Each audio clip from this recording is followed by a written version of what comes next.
E chi l'ha detto che i sogni non si realizzano? Lo sa benissimo Cristian Nacci, attaccante 21enne del Bassano 1903.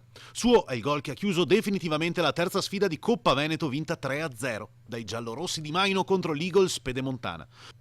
Solo domenica Nacci era a bordo campo, bandierina in mano, escluso dalla rosa dei convocati e costretto a fare da guardialine. Ieri invece Cristian è entrato a metà della ripresa. Il suo debutto ufficiale in maglia giallorossa, il tempo di sconfiggere l'emozione del mercante ed entrare in partita, e per lui è arrivata anche l'incredibile gioia del gol. È stata una grande emozione, c'erano anche i miei parenti, i miei amici, è stata un'emozione unica. Sono qua dal 6 agosto, ero in prova e mi sto ritagliando un piccolo spazio, spero sempre pian piano, sempre di più.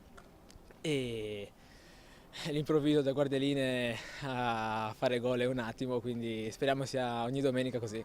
E a sperarlo sono anche i tanti tifosi arrivati anche ieri sugli spalti di Via Piave per applaudire il Bassano. 3-0 come detto, il risultato finale del match. Giallorossi qualificati per il prossimo turno, si gioca mercoledì 10 ottobre. Sono stato contento soprattutto per i ragazzi, quelli che di solito magari giocano meno, sono stati veramente bravi, ecco.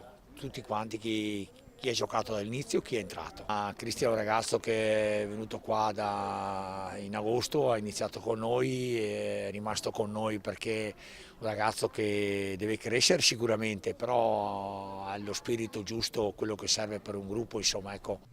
Cristian è uno di quelli per i quali indossare la maglia giallorossa è davvero un sogno. Quando ero piccolo sognavo di giocare qua col Bassano e finalmente si è realizzato questo sogno. Per me vestire questa maglia è senso di appartenenza, orgoglio e soprattutto